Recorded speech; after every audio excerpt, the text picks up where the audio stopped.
We are live. We are live. Welcome to College Football's Peek Around the Corner with your host, Greg Pflugar. We cover everything in college football because we love everything in college football. And if you do as well, please subscribe to our channel.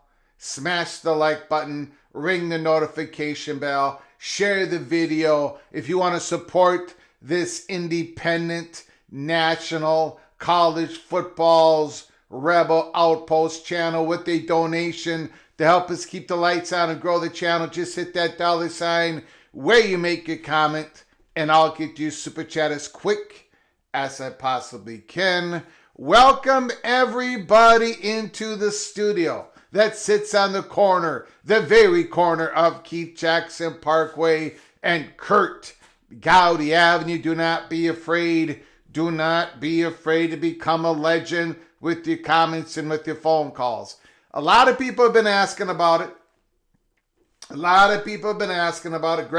when are you going to cover the debt problem? I'm going to cover it, but I got to tell you, don't get me wrong. It's a problem.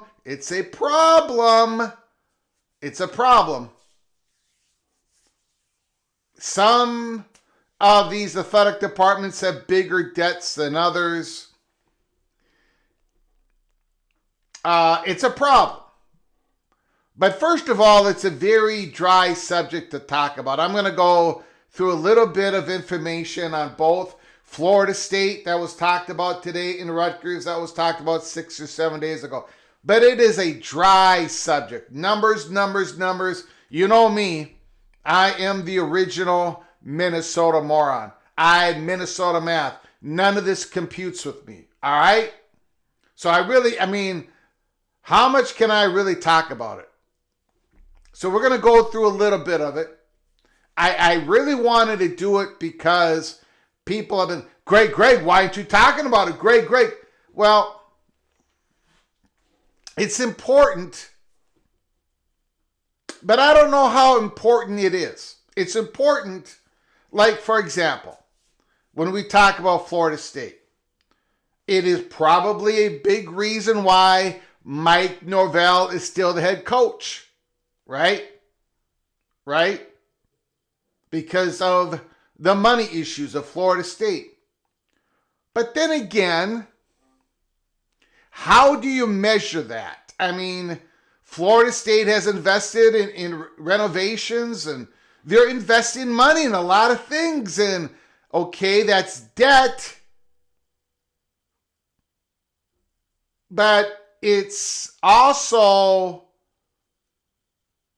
a possible pathway to having a better athletic department, having more revenue streams, having a better football program here in the near future, hopefully, and maybe get to a P2. I mean, is it bad debt? Is it good debt? I don't know. You all have an opinion, I'm sure. Put it in the comment section. But I don't see like a whole bunch of debt as necessarily. I'll give you an example.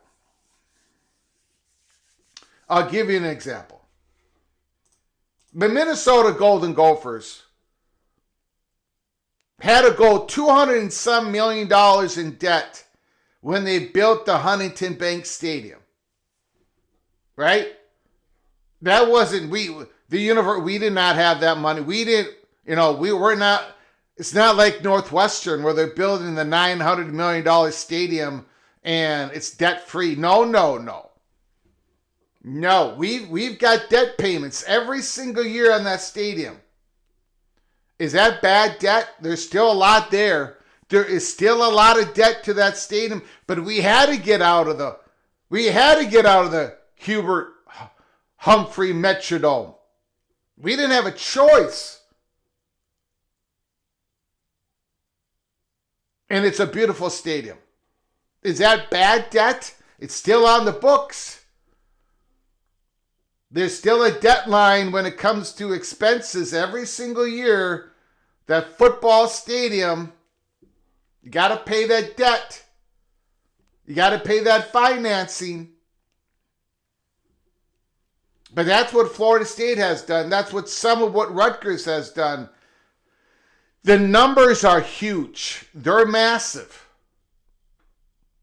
But there's other ways if you don't do it, you fall behind. I don't know. I'm going to let you guys let me know what you think of this. But tonight we're going to go through a little bit of the Rutgers, Florida State debt issues. And I'm sure there's some bad debt in there, but there is, sometimes you got to prime the pump. Sometimes you got to prime the pump to make money in the future. I'm gonna tease everybody a little bit of this. It's not all bad news for Florida State.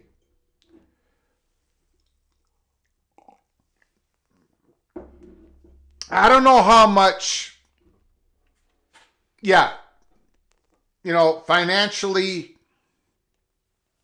hopefully they get in better shape in the next 10 years. Same with Rutgers.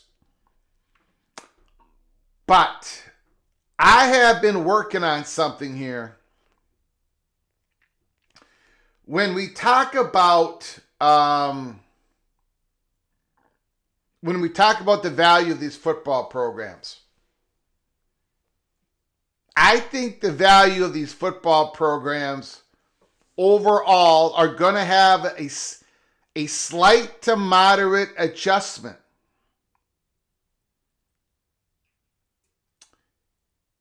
And I think football programs. Now try to follow me here. I'm not really ready to talk about this yet. But been talking to some folks,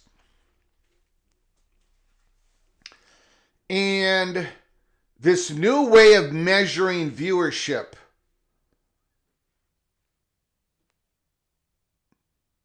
we keep talking. College football has never been so popular. Look at the numbers. Well, maybe that's some of that. Yes. But some of that is maybe a lot of it, nothing has really changed except our ability to extract the real numbers. Or we're given numbers, we're measuring the viewership differently. Nielsen rating, big data. I just talked about a couple weeks ago, or last week. I said how the Big Ten Network, they're breaking all these records. The Big Ten Network's breaking all these records. They are. They had 10 football games with over 1 million viewers during the season in a conference network, and they're breaking all the volleyball viewership numbers, and they're just and now they're going to be able to charge more for the ad rates, and of course you're skipping out the middleman. The Big Ten Network, 39% of it is owned by the combination of the Big Ten Conference and the 18 programs. That money keeps going up and up and up for that third tier content.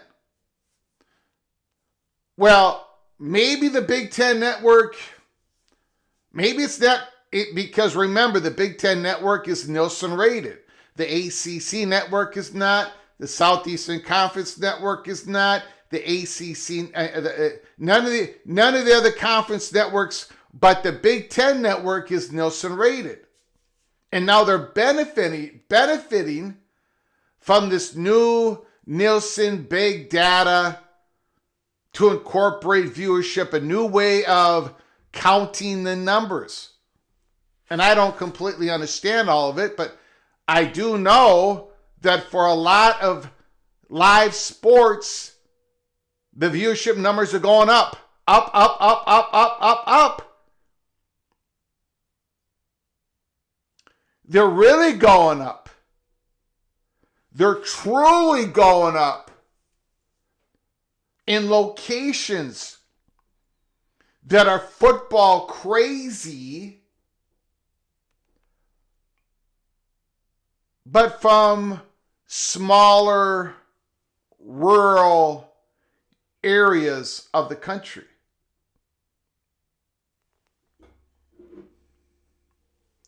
And it doesn't necessarily have to be like rural. We're talking outside of the big cities. Those numbers, those markets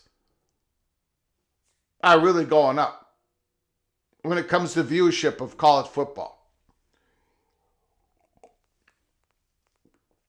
And I don't believe this is going away. So therefore, we've been having this year-long discussion, or you guys in the chat room have been having this year-long discussion about how, man, look at those Southeastern Conference numbers. They're huge. The gap between the Big Ten and the SEC is growing. Look at those rating numbers. A large part of it is probably because how they're reviewing the data, how they're counting the viewership, and it is advantage smaller towns, smaller cities, where the viewership were very difficult to grab. Now it's easier to grab and count.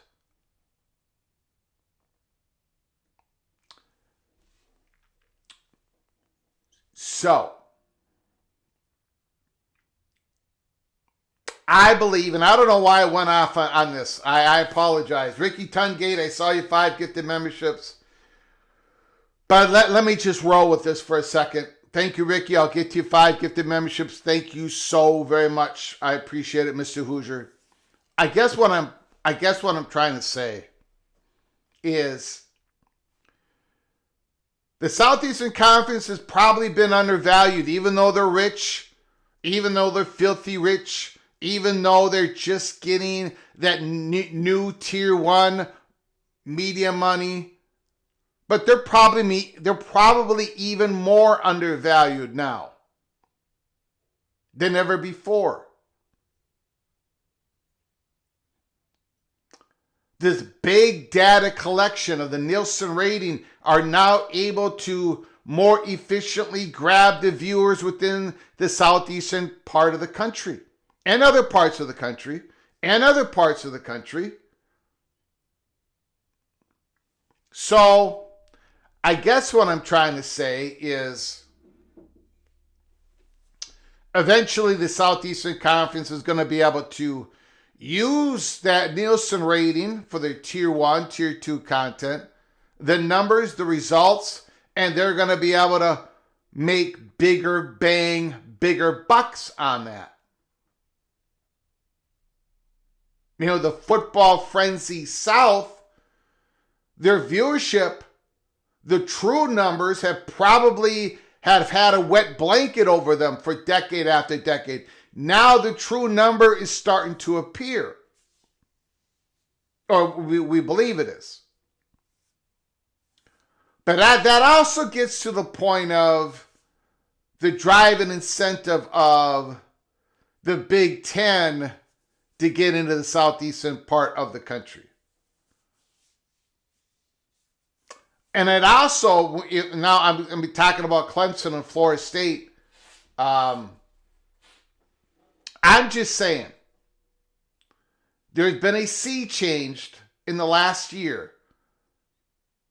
And the power of those numbers behind Florida State and a Clemson are looking even better now than they did a year ago, 2 years ago, 3 years ago, 4 years ago. And we'll talk about that. Now, again, I'm not, the Holy Smokes Theater. It's still North Carolina at the center of the stage. Miami on the right, Notre Dame on the left. That hasn't changed yet. But I'm just saying, I think when we talk about big, large football brands that are valuable in the ACC, we talk about Clemson and Florida State. I think their value has gone up a bit, even over the last year. And I know people say, well, Florida State's record, and blah, blah, blah. And Clemson, Dabo Sweeney, things are not. I think the brands are even a little bit more valuable than they were a year ago. And I know a lot of you are going to disagree with me on that. But I've been having some conversations we'll talk about more later when we go back in the Holy Smokes Theater, which I believe we're going to do this week. Just that I'm working on a couple of different things here at Peek Around the Corner. So stick with us. Be patient. Be patient. I want to say thank you to Ricky Tungate. 5 gifted memberships. Jeff Watson, Marcella, Braska Rascal. Oh my goodness. I don't know how to say that. O'Hara Tomo and Kevin Hero. You were all gifted a membership by the great Ricky Tungate, Mr. Hoosier, all of you. All of you are knighted officially now. Cloak and Dagger. Cloak and Dagger. Thank you, Ricky Tungate. Thank you, Mr. Hoosier. Now the 5 names that I just mentioned, you can go to our library of episodes and watch all the episodes, including the early peak Cloak and Dagger membership episodes. Go ahead and give them a watch. Thank you, Ricky Tungate. I appreciate the incredible generosity. We've got Daniel Gorby. Daniel Gorby, Super Chat, the Seminole win.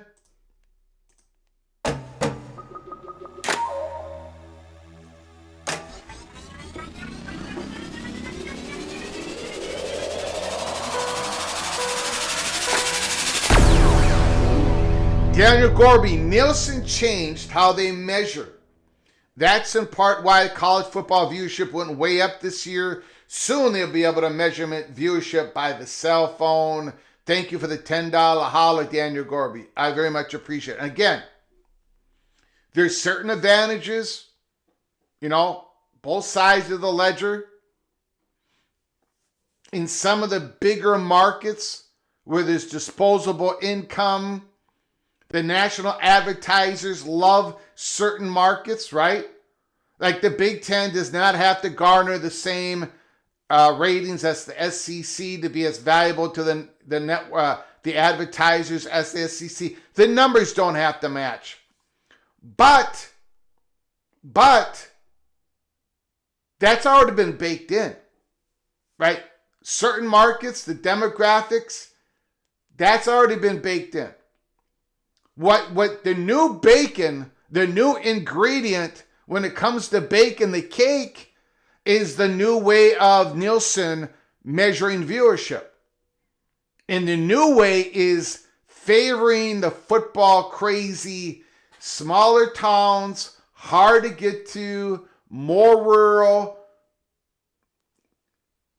exurbs, smaller rural mixed with suburb, those type of areas that are football crazy. And, I ain't saying, but I'm saying that favors the Southeastern Conference. That favors some places out west, of course, in the mountain states, and that favors if they're football crazy. Like a Utah, like a BYU, like a Utah.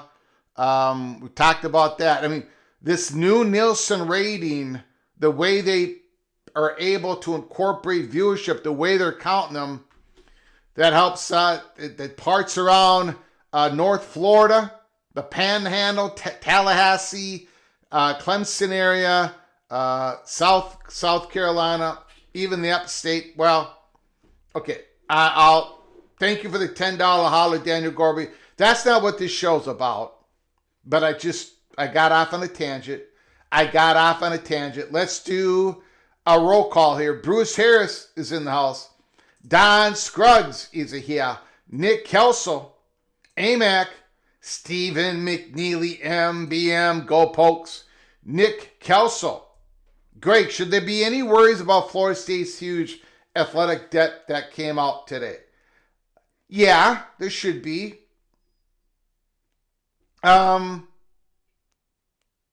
Somewhat. I'm not an extremist on this. We'll go through it. We'll go through it together. I don't think it's all bad. I don't think it's all like, no, it doesn't matter. It does matter. It's already affected Florida State, I believe, in some of their maneuverings. But, in the future, the university, like that at Arizona State, where they just did a complete structural change of their athletic debt, they were able to erase hundreds of millions of dollars in the athletic department debt at Arizona State University. Maybe they do that the same at Rutgers or Florida State or other places. It's something that can be overcome eventually, I think. Ryan Brooks is in the house. Matthew Carlson is here. Amy is here. Go Utes. Deadeye. Yo, Greg. Yo, Deadeye. Bob Swanger is in the house. Jan Uzi is here. MGC Sooner is in the house. The Big Gun Shop. MBM. Rutgers should not be in a Power 4. Bill Kukuza is in the house. Thanks for coming on in. Amazing Blue is here. Michigan Wolverine John Hatfield is here. BB Stormy Cyclone. I believe Bob Tots. I don't know for sure. I do not know that. I think he was. I think he was instrumental in the startup of that. I believe that is true. John Grove is in the house. Christopher Mercado. Go Bucks. Every time I see Go Bucks right now, I know this is a college football independent national program, but when I see the word Bucks, I'm thinking Milwaukee Bucks. And when I'm thinking Milwaukee Bucks, I'm thinking Giannis. And when I'm thinking Giannis, I'm thinking Minnesota Timberwolves. Anthony Edwards and Giannis. Get it done, Tim Conley. Get it done. Bring Giannis to Minnesota. I'm done being the re-elected mayor of Loserville City. I'm done with loss after loss, year after year. Unbelievable Loserville here in this upper state, in this cold tundra of Minnesota. Bring Giannis to Minnesota. Keep your head on a swivel. Keep your head on a swivel. Let me know if there's breaking news during this live show. Let me know the moment that the Timberwolves get Giannis Antetokounmpo. All right? Speaking of Ante, whatever his last name is, Bill Kukuza, you pronounced my name correctly. If that is true, Bill, your name is the only name that I have pronounced correctly. I have the Wild. Well, what is that? Minnesota Wild? Well, what does that do? This is the state of hockey. This is the state of hockey. Without a shadow of a doubt.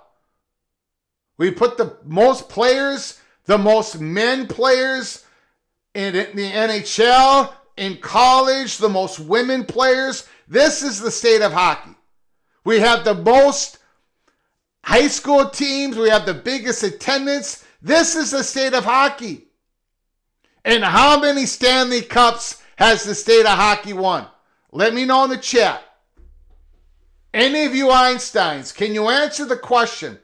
How many Stanley Cups has the state of hockey won? How many? How many? How many? How many? Forget about the Wild. The North Stars never won the Stanley Cup. No, not one. 0. The pain is unbelievable.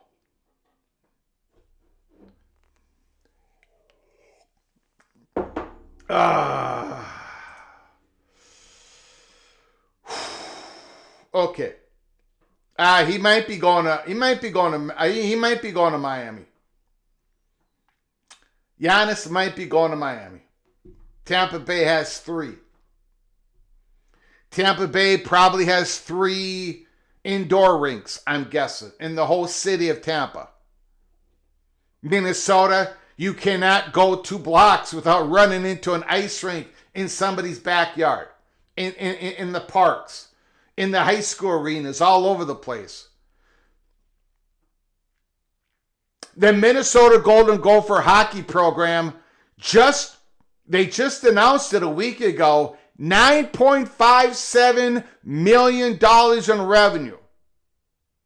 The most revenue of any program in any Power 4 school that is not football or basketball is the Minnesota Golden Gopher hockey program. And how many national titles have they won over the last 20 years? Over the last 20 years, how many national titles have the Minnesota Golden Gophers men's hockey team won? How many? How many?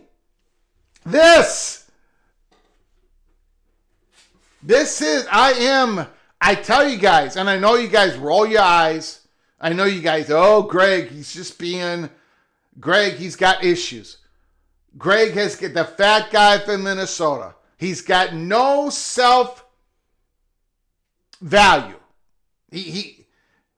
When I tell you that I am the re-elected mayor of Loserville City, I've got the data to prove it. Okay? I've got the data to prove it. All right, let's go off to talk about something else.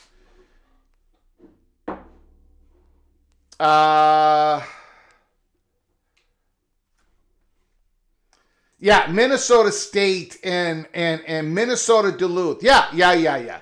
I'm talking the Golden Gophers, whose athletic department, who spends 4 times more than those other Minnesota hockey programs. Okay, I'm done yelling at my Gophers tonight. Florida State's story here. This was today by Sporticle. By the way, let me get to the very generous super chat. I apologize, Amazing Blue. I just went on a tangent.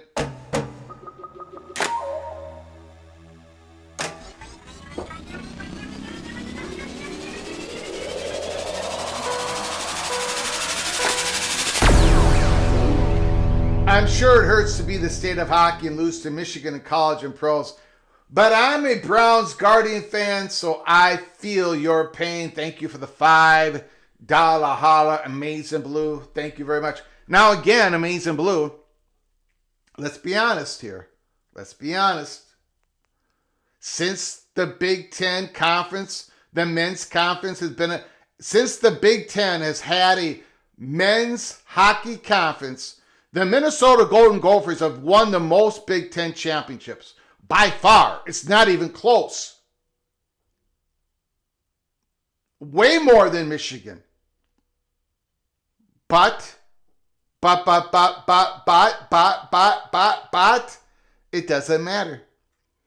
Because we can't win the big one in anything we do in men's sports in this state. Okay. Back to Florida State.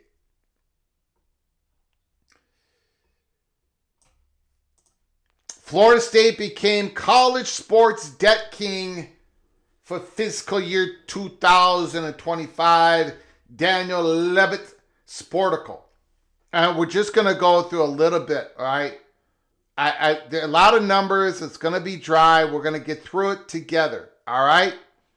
Florida State closed the fiscal year 25 with $437 million in athletic-related debt, according to its latest financial disclosure to the NCAA, a $200 million increase from the prior fiscal cycle and a higher total than any public FBS program reported in 2024. The figure likely placed the Seminoles atop the list of most heavily leveraged athletic departments in the country. In a phone interview, Josh Turner, Florida State's Deputy Athletic Director and Chief Finance Officer, said the increase stems primarily from revenue bonds issued to fund renovations for Doak Campbell Stadium and the construction of a new football operations center. So is it really bad debt? It's just debt. I mean, sometimes you have to prime the pump. Sometimes you have to prime the pump. I am not a Gopher alumni, and I have a lot of passion for the Gophers. I'm not a Gopher alumni. They would never, the University of Minnesota would never let a guy like me into their university. Renovations for Doak Campbell Stadium and the construction of a new football operations center, as well as debt service associated with earlier projects backed by Florida State athletic booster organizations. And then finally, this is the last part I'm covering. Overall, Florida State reported $617 million in institutional debt for 25, with athletics counting for 71% of that total. For comparison, the school's athletics-related debt stood at $17 million at the end of 2020, increasing by 2,465% over the next 5 years. It went from $17 million in debt to $617 million. Now again, not good, right? Not good. But is it going to pay off? It's like an investment. You're priming the pump. You have renovations at Doak Campbell Stadium. You're a new athletic center. But there's other stuff going on, right? You had to pay out some coaches in the past. You might have to pay out a coach in here in the future. But that is a lot of debt. And of course, the debt service, I don't know what the number is, but the debt service on all that, every year, that takes up a big chunk of the money. You have the $20.5 million rev share cap that everyone's dealing with. You have this unequal revenue sharing going on in the ACC. You eat more of what you kill. Like Miami just made a big killing of it. They brought in a whole lot of money that they do not have to share with the other ACC schools when they went off on their playoff run. So yes, there's a lot of pressure on Florida State to win, to be competitive. There's a lot of pressure on Mike Norvell. You don't want Mike Norvell to sink again this year because you're going to have to pay him off. You're going to have to do the buyout. But I do believe this can be overcome. I do believe that. Let me know how naive you think I am in the chat room. I think obviously obviously Florida State has got to see different results coming up here, right? In the men's basketball, the revenue making sports. But I don't think it's something that cannot be overcome. So a lot of this was we are investing in our future. Other schools are going to have to do that. Right? If Miami, Florida State and Miami, rivals. If Miami ever builds a new football stadium on campus or close, and if it ain't a couple of rich boosters paying the whole thing, they're going to have a big debt. And is that debt bad because they built the stadium? No, it's part of doing business. Some of this is part of doing business at the highest levels.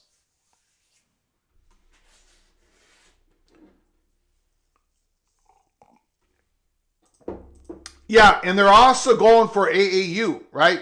They're also doing this hospital deal in Tallahassee. They're priming the pump. Now, you want a return on it, and that's the problem. If they do not get a return on all this investment, then that's the problem.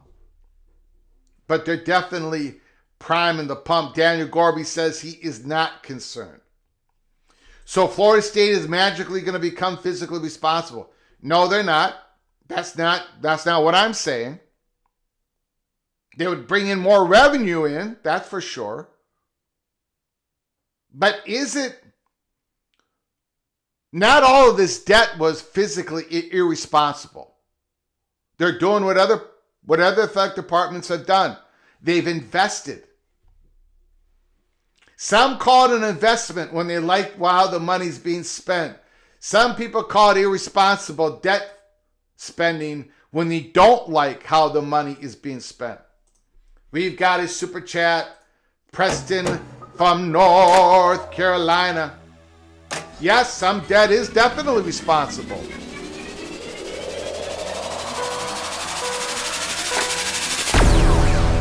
Preston from Greensboro. North Carolina had better go to the SEC before the SEC silo. North Carolina politicians will not easily go along with the silo. Sorry for being off topic today. No, you can talk about whatever you want.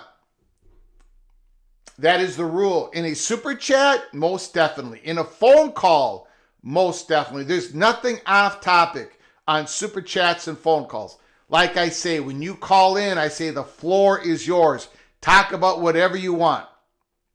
You are taking the time to call this independent national college football channel. You talk about what you want.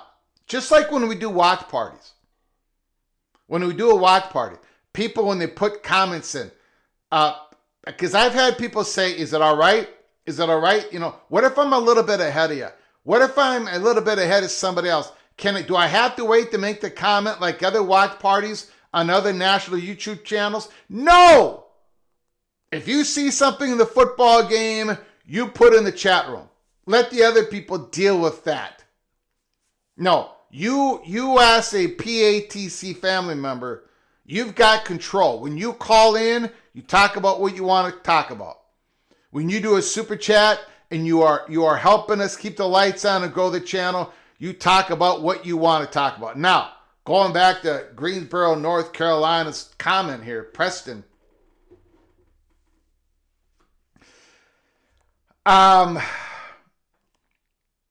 If the SEC goes climb up that silo mountain, and I think they've begun, I don't know if they're going to get halfway up the mountain before they turn around, or 3/4 of the mountain before they turn around, or do they go all the way to the summit? I do not know. But as they begin that climb up that summit, North Carolina flag is somewhere up by the summit. I do not see the Southeastern Conference going in their own silo without enlarging the conference, without North Carolina being their number one target. The only way the Southeastern Conference doesn't grab the North Carolina flag is somehow the Big Ten grabs it. And I don't see how that, I think that's a long shot at this point. I don't think the problem is the SEC side, Preston. I think the problem is the Board of Governors side, as I think you've alluded to here. Highly political.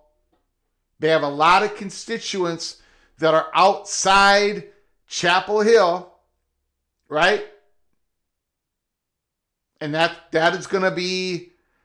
is probably where the biggest hurdles are going to lie, at the Board of Governors in the state of North Carolina.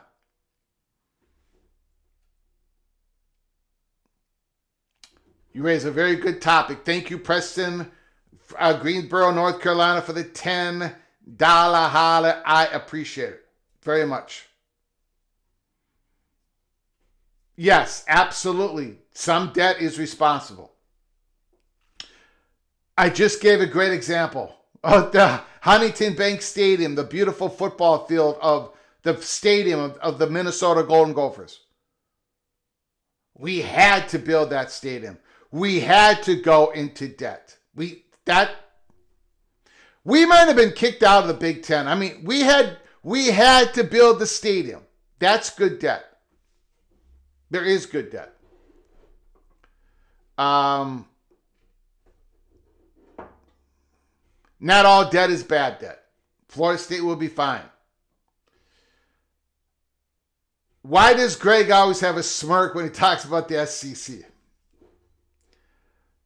Cloak and dagger. Cloak and dagger. Cloak and dagger. Did Utah kind of do that with their private equity thing? That private equity thing hasn't happened yet. Or at least we don't believe it is. We don't believe it's official yet. It might be. It might be. It might be. David Floyd, this just proves that the Big Ten should add Miami and Texas Tech. Thank you for coming on, David. I think if I would be talking about red licorice, or talking about grilled cheese sandwiches, I think David Floyd would say, yep, grilled cheese sandwiches. Yep, that just proves that the Big Ten should add Texas Tech and Miami. Thank you, David, for coming on in. Appreciate it. Greg, did you see David Shama is reported a contract extension for PJ is in the works? Yeah, that's automatic. Every year PJ is going to get a contract extension until he leaves for either a different job that has a lot more resources or in a better recruiting ground, whatever, or if PJ takes an immediate job. And that is in his contract. That's going to be in his new contract. His buyout, last year's extension, PJ Fleck's buyout went down. Like, PJ would only have to pay a few $1,000,000 to get out. And there was a part of that extension on his contract that was under media. If he took a media job, he would have to pay some money to the University of Minnesota. How do I know that? We know that here at Peek Around the Corner. So, the skids have been greased.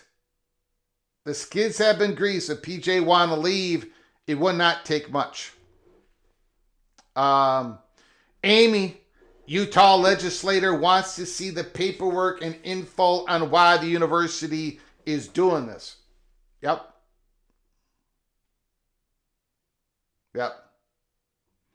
Greg, didn't Signetti already prove that location doesn't matter?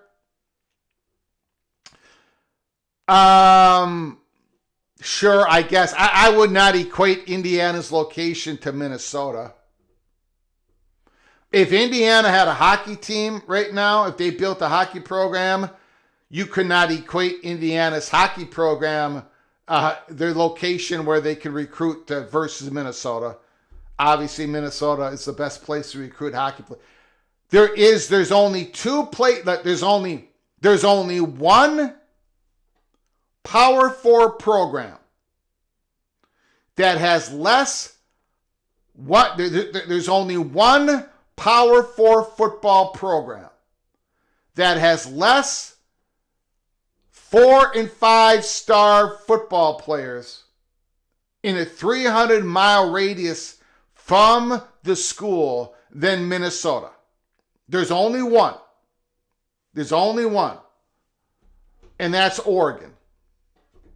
And Oregon just paid $2 million for Coy Pirich. In Minnesota, did over $1 million. So there's a big difference in resources there. But anyways, enough of that. Now let's take a look at Rutgers.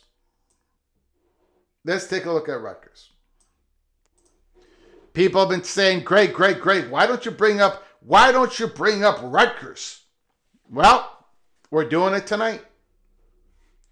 We are doing it tonight.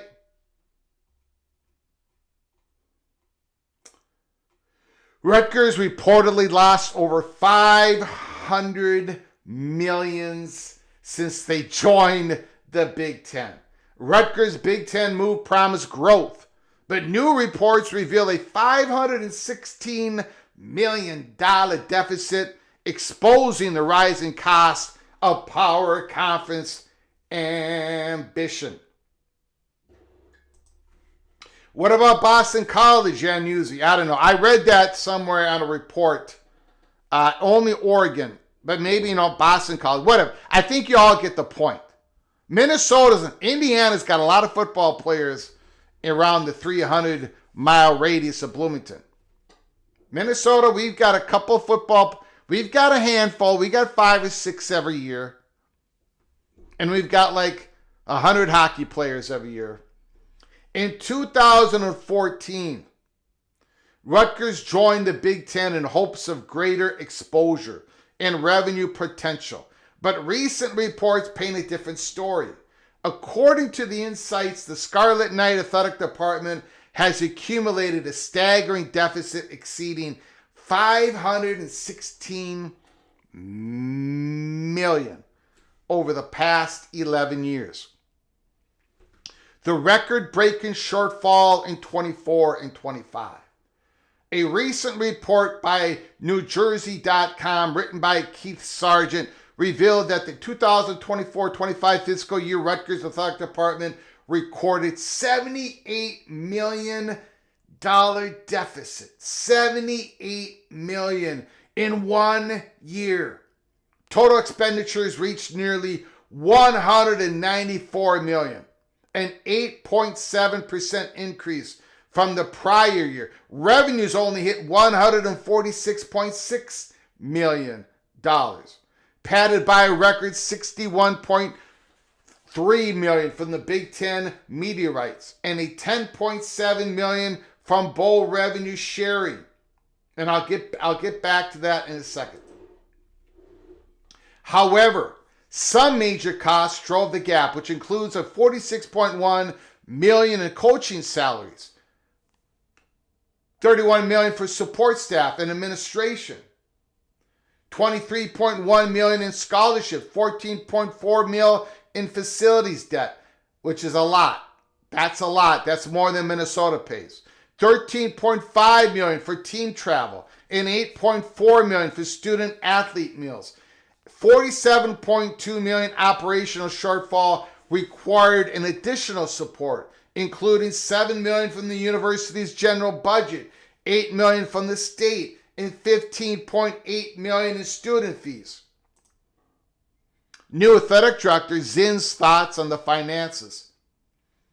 Hired as the athletic director in July, Zinn has scrutinized the numbers, and according to her, the main issue is that the revenues have not kept pace with escalating costs. Well, I think that's obvious. She views the department as having significant revenue problem rather than solely an expense one. Finally, in the article, and there's a major point that I want to get to here. High uncontrollable costs, such as a New Jersey state mandated fringe benefits rates. That's a major problem. Believed to be the highest in the Big Ten. Also add millions annually. Zinn plans to target untapped inventory for sales, enhance marketing strategies, pursue uniform patches for commercial logos, and prioritize fundraising. Contributions dipped to $8.1 million. And I'm going to get to that in a moment. Contributions dipped to $8.1 million. Far below the Big Ten average.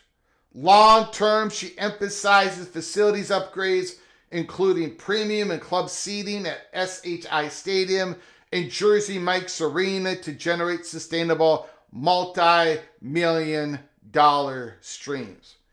Now, so I have talked to a Rutgers alumni. He's not part of the administration. He's not a booster. He went to school. He graduated in the early 2000s at Rutgers. He's got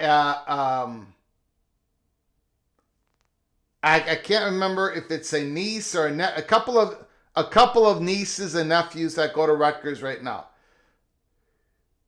This is what he says is the main problem at Rutgers. And there probably is not a solution to this, or at least not right now. The article showed $8.1 million in contributions. That is extremely low. That is extremely low. That is like Minnesota low. We don't do much in contributions. But we do more than that.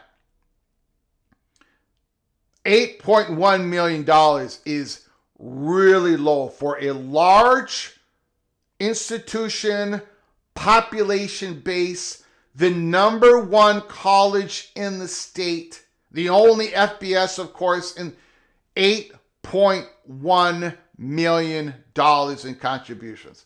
And he said the problem is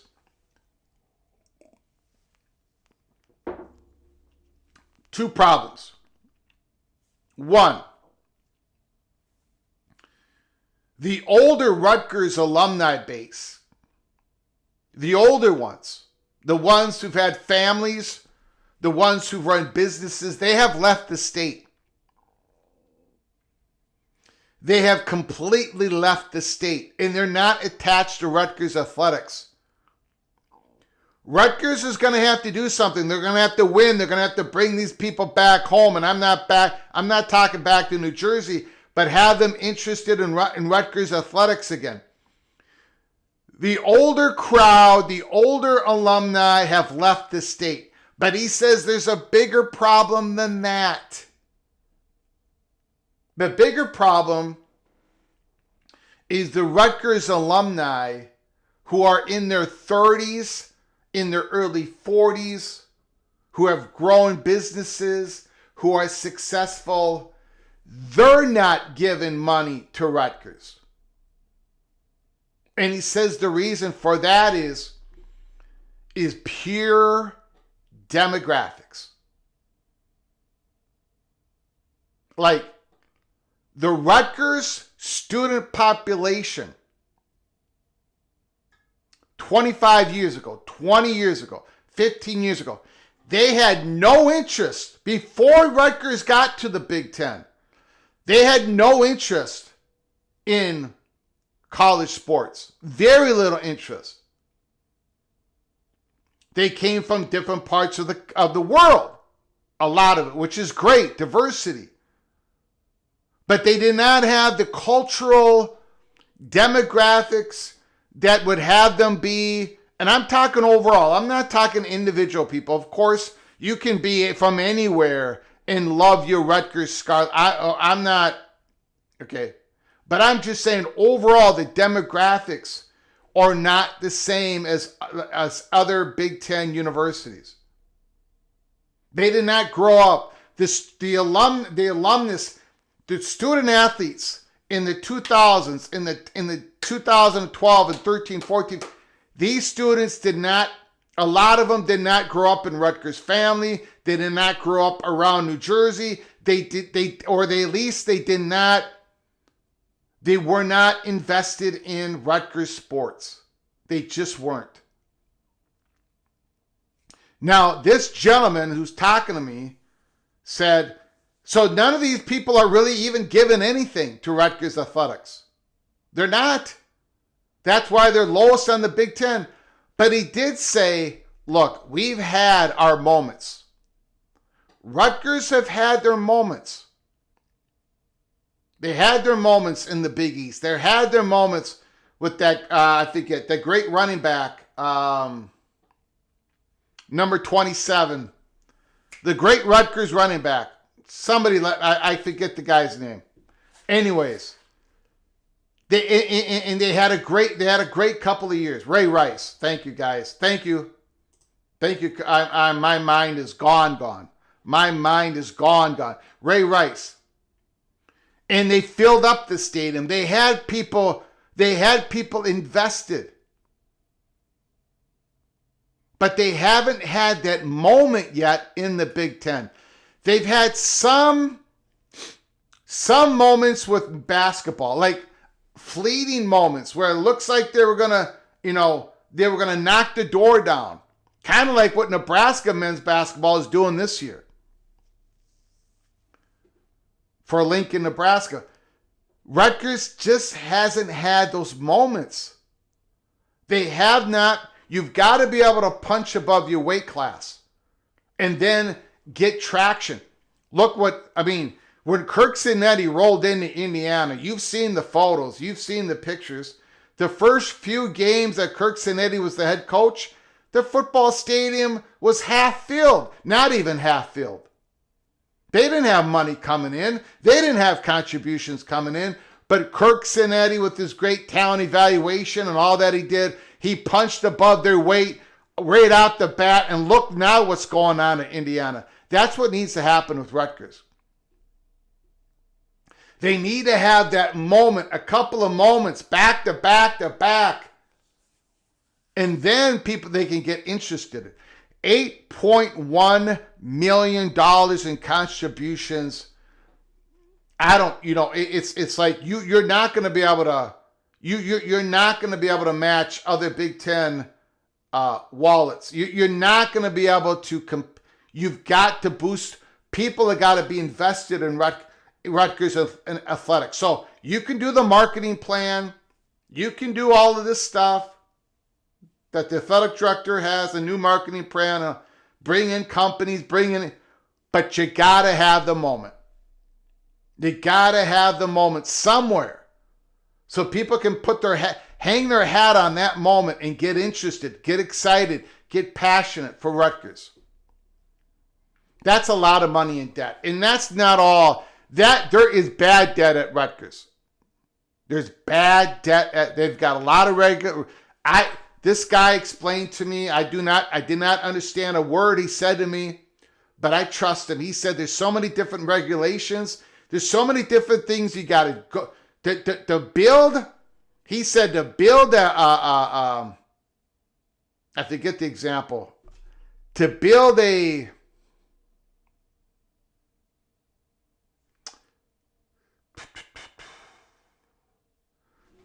piping into the athletic village or the athletic building costs way more Rutgers than anywhere else. There's so many regulations that the expenditures are always going to be bigger at Rutgers. But he said, look, so he was talking to me, and then he said, Greg, you don't think that Rutgers is going to get kicked out of the Big Ten because our debt problem? And my answer was no, I don't think so. But I think the university is probably going to have to step in. The state is going to have to step in and rectify it. Give Rutgers some grace. Once you get in a hole, you can't get out of it. Let the athletic department file bankruptcy and get out of this mess. Do at Rutgers what Arizona State did for Arizona State Athletic Department.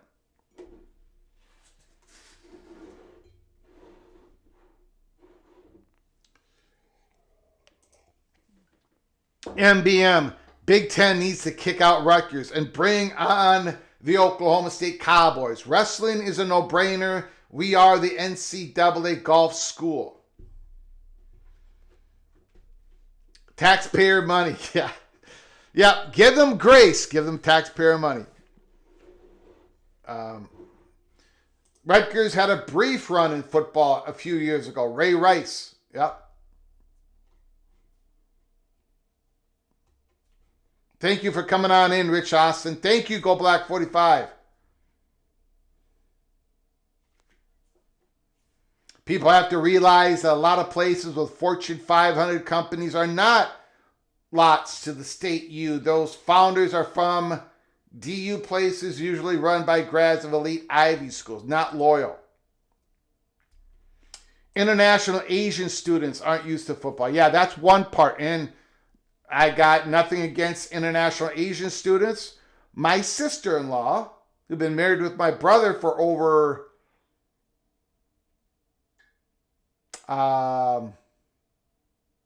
maybe 40 years. 40 years. She was an international Asian student. Got no problem. Love them all. Love everybody. But again, if you're bringing in a certain demographics, you've got to, there's some hurdles there, but you can overcome them, right? Get everybody passionate about your athletic programs. It takes a lot more work.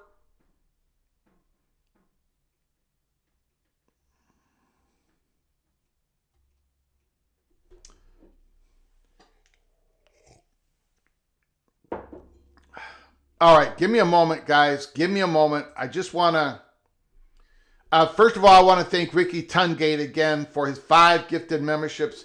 Daniel Gorby, Amazing Blue, and Preston from North Carolina. I want to thank you for your donations. I've had people send me a bunch of stuff while I'm live.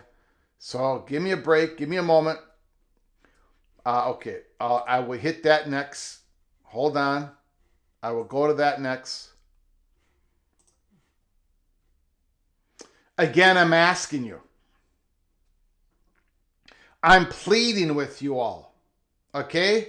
I'm begging you all. Keep your head on a swivel for today's show, for tomorrow's show, and let me know the moment that the Milwaukee Bucks trade Giannis to the Minnesota Timberwolves. Let me know the moment it happens.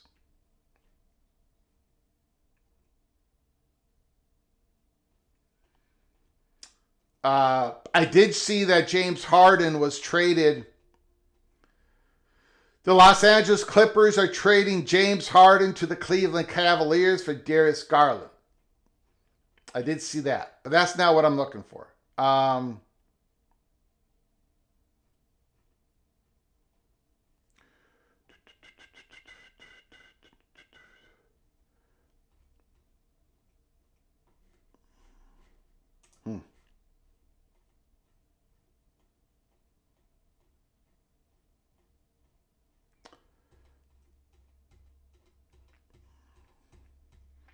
Now, where did I put that? Where did I? There it is. There it is. Okay. Again, the Mountain West Conference. I put it up on the title. This is the title of our live show. The Mountain West announces their new media rights package in collaboration with CBS Sports, Fox Sports, the CW Network, and something called KISWE. And I think that's their application. That's the streaming on their app, right? I believe that's what that is. Colorado Springs, Colorado, the Mountain West Conference announced today a new media rights package featuring CBS Sports, Fox Sports, the CW Network, and KISWE. The agreements with CBS Sports, Fox Sports, and KISWE run for 6 years, 2026 to 2032, while the CW Network has committed to a 5-year partnership through the 2030-31 season. These strategic collaborations provide extensive visibility and coverage across broadcast, cable, streaming platforms for the Mountain West football and men's and women's basketball, along with a broad array of Olympic sports. Now, I have read the commissioner's statement on, let me get that ready here. I have read the commissioner's statement, her statement on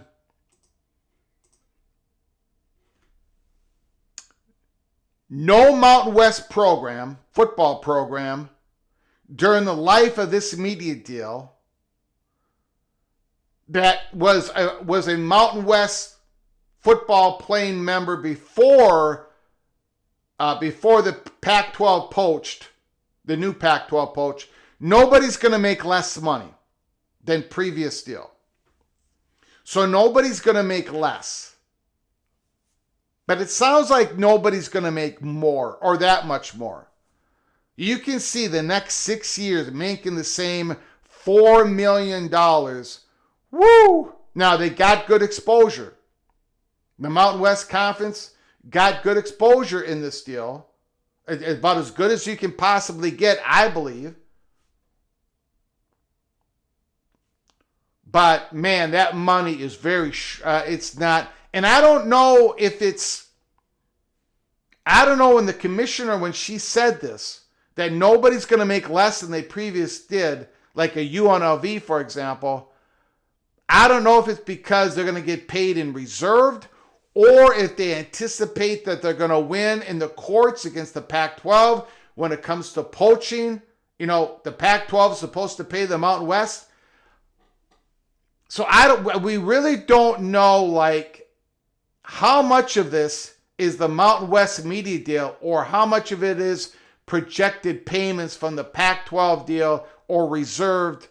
So we don't know much. A lot of this was vague. A lot of this was vague reporting today. Hopefully we'll learn more. I don't want to go, there's more articles, but basically it's all the same thing.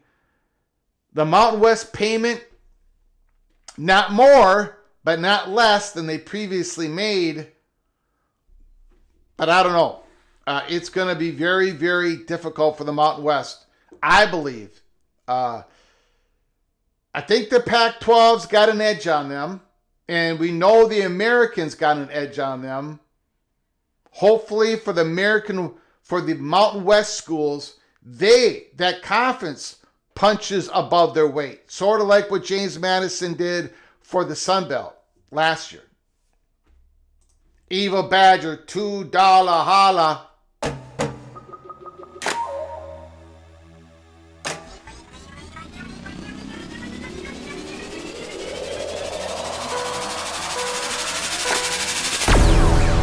Not gonna happen, Greg. Not gonna happen. $2. I don't know what you mean by not gonna happen.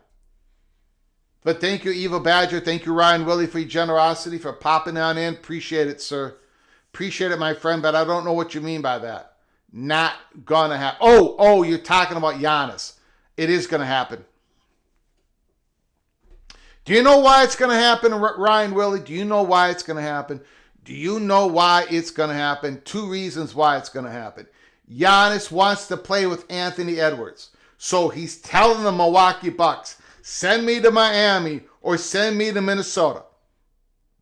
But the Minnesota has the advantage because they've got Jaden McDaniels. Milwaukee is going to want Jaden McDaniels over anything that the Miami Heat can offer the Milwaukee Bucks. So Giannis is going from Milwaukee to Minnesota. Buckle up, brace for impact, Evo Badger. No more Loserville City in this town. And no more am I going to be the mayor of Loserville City. So let me know, everybody, when it happens. Let me know when it's going to happen. Brett McMurphy. Thank you, Ryan Willie. Appreciate it. Brett McMurphy had a report out there today. In an interview with Jim Phillips. Jim Phillips says, on the chances there's more realignment in the next 4 to 6 years. No one's naive not to think that there couldn't be future expansion. It's just the history of college sports. Interesting is Brett McMurphy asked the question 4 to 6 years. That takes us to 2030 to 2032. I happen to believe it's going to happen before that.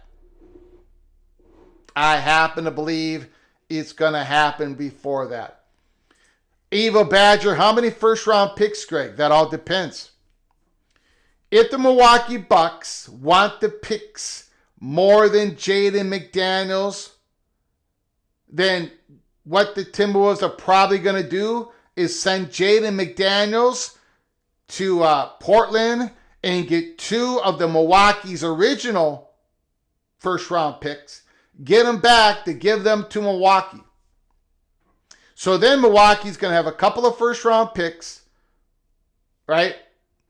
And you're going to have possibly Naz Reid, Julius Randle, who's having a spectacular year, Dillingham, point guard. So 2 first-round picks with Naz Reid, one of the best players off the benches, and Julius Randle.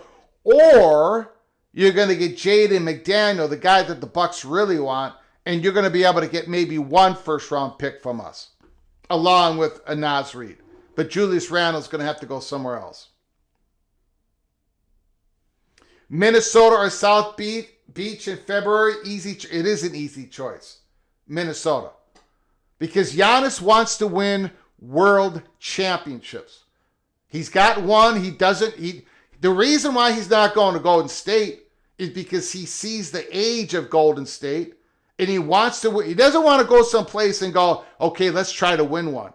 He wants to go someplace and say, I want to win more than one at the new place. And Golden State doesn't it doesn't offer him what he needs, what he wants. He wants to play with 25-year-old Anthony Edwards, who's been to 2 Western Conference championships 2 years in a row. That's a 23 and a 24.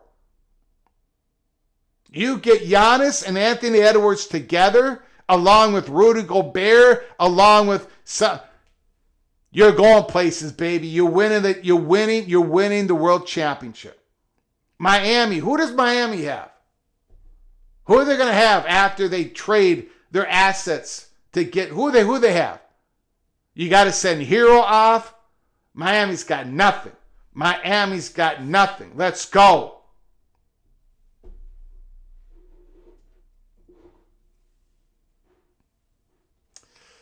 Okay. I'm done yelling. At all you.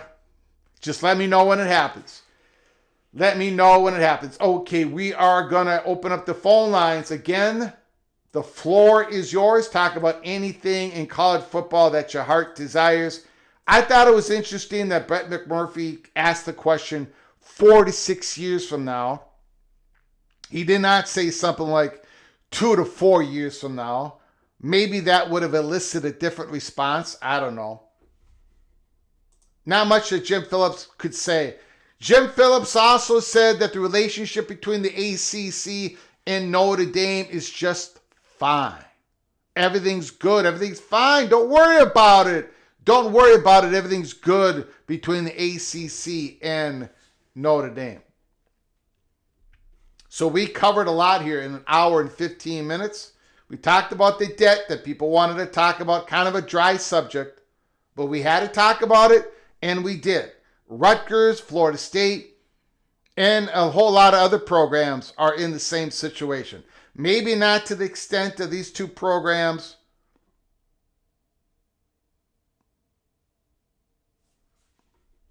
Phone lines are open. Let me know if anyone wants to call in. We're sitting here on a Tuesday, February 3rd. We are going to go into the Holy Smokes Theater this week. We're going to go. We're going to go into the theater. It's going to be Act 2. Act 2. Remember, we opened up the Holy Smokes Theater about 6 weeks ago. Act 1. We're going back in there this week. So if you're new to the program, make sure you subscribe. Make sure you ring the notification bell. From Patron. Patron, the floor is yours. Thanks for calling, sir. I appreciate it. Yes, sir. Good evening. Good evening. Hey, man. So, some interesting thoughts about the Rutgers thing.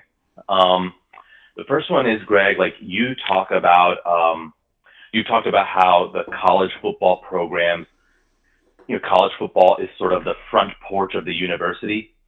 Yeah. With the idea being that as the front porch, these are going to help.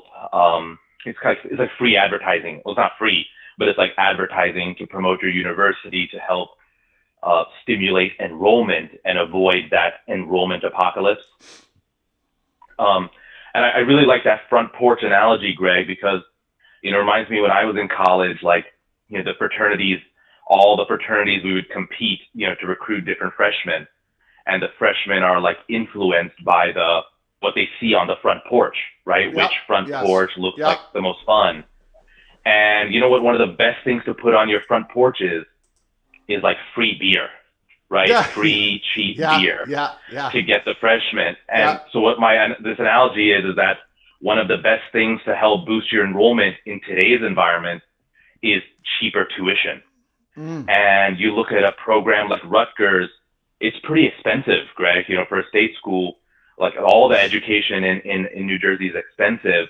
And then like you see all across the country, I think you've seen it at Minnesota, like Tennessee, like a lot of these athletic costs, which were originally intended to sort of subsidize academic education and the students, now the costs are actually being passed on to the students.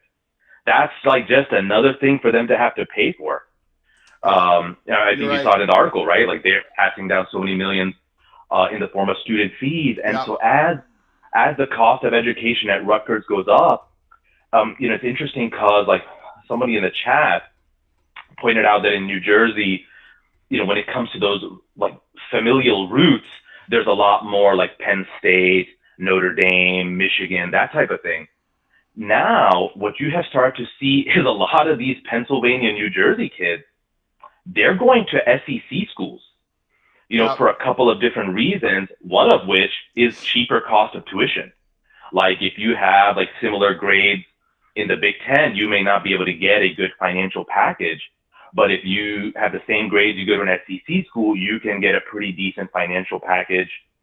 Obviously, like these kids, they want to go for like partying and the warm weather.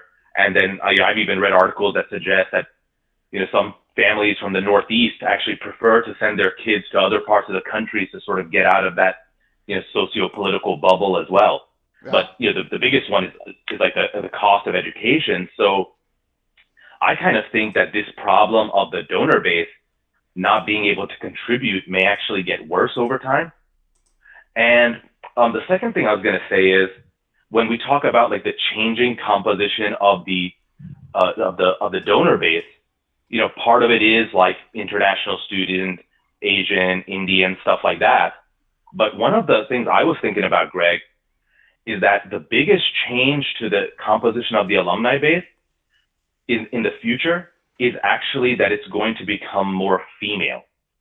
Because as it stands right now, the majority of college students are actually women.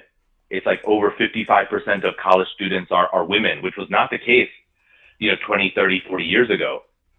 And this is only going to accelerate in the future because the enrollment apocalypse kind of disproportionately affects male students and male enrollment versus female enrollment. That's why they want to use football to sort of selectively target and promote and woo male students.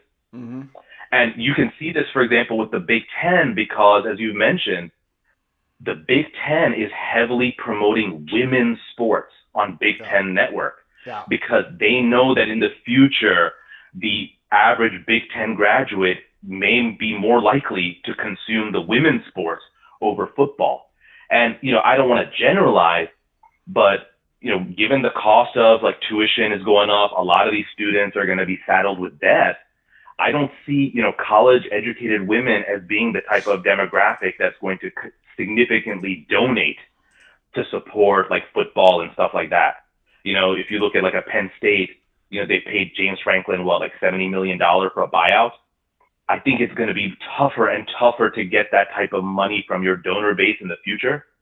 And so I think that's a problem that's not only faced by Rutgers, but will increasingly be felt by other universities too, which means, like, as you pointed out, the ability for the donor base to sort of compensate for the higher cost is going to be less and less, and they're going to have to rely more on the increasing media revenue, where that's going to be the ability to generate the media revenue is going to become more and more important. But anyways, that's my spiel. That was something I was thinking about. A lot of great points, sir. A dry topic.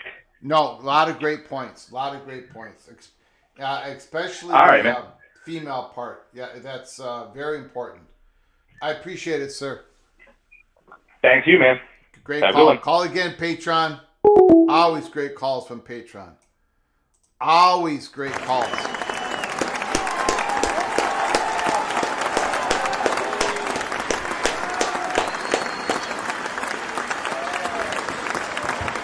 Patron hits another home run. Outstanding call. It's all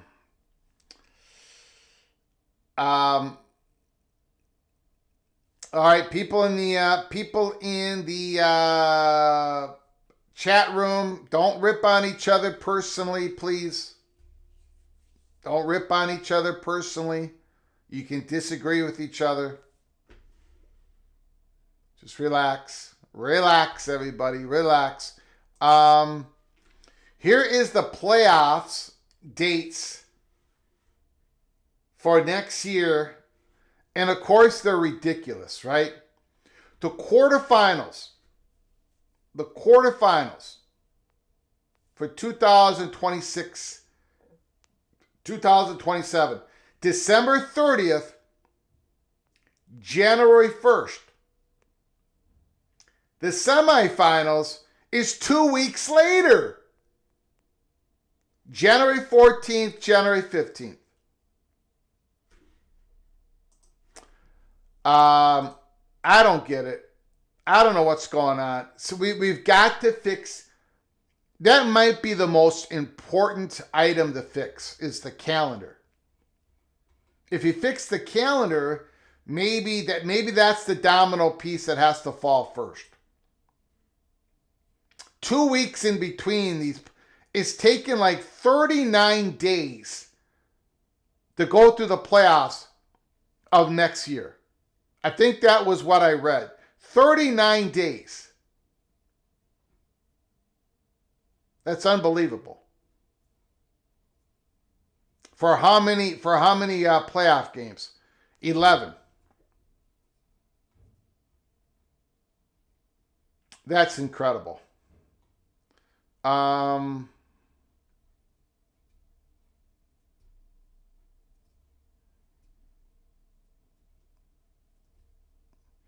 be a 2-week break between the quarters and the semis in each of the 26-27. And look at this. That is ridiculous. Why are we missing a weekend from the quarterfinals to the semifinals in the next 2 years, the next 2 playoffs?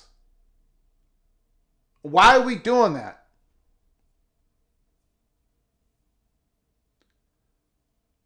I don't get it. Why are we doing that? Because of the NFL schedule, right? We don't want to compete with the NFL. Okay, then just move the whole calendar up to the start college football the second week of August. It's unbelievable. Oh, I'm going to be so upset next playoffs. I'm going to be so upset when my Gophers have to wait 2 weeks to go from the quarterfinal to a semifinal game.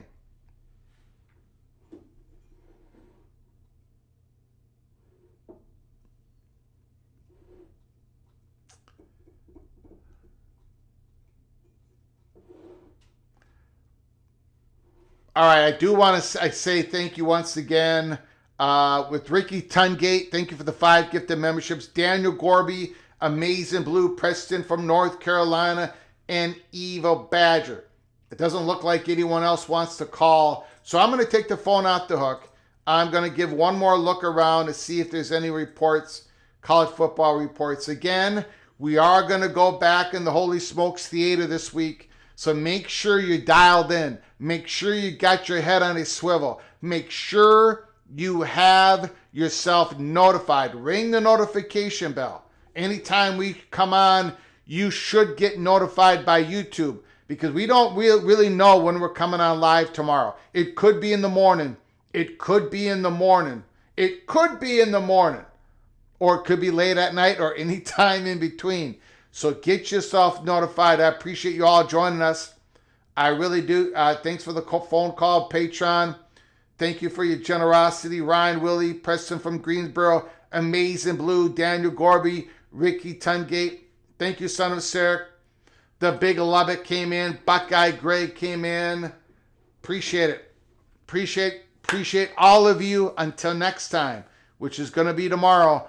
From all of us to all of you, please you all take great care of each other. And as always, God, family,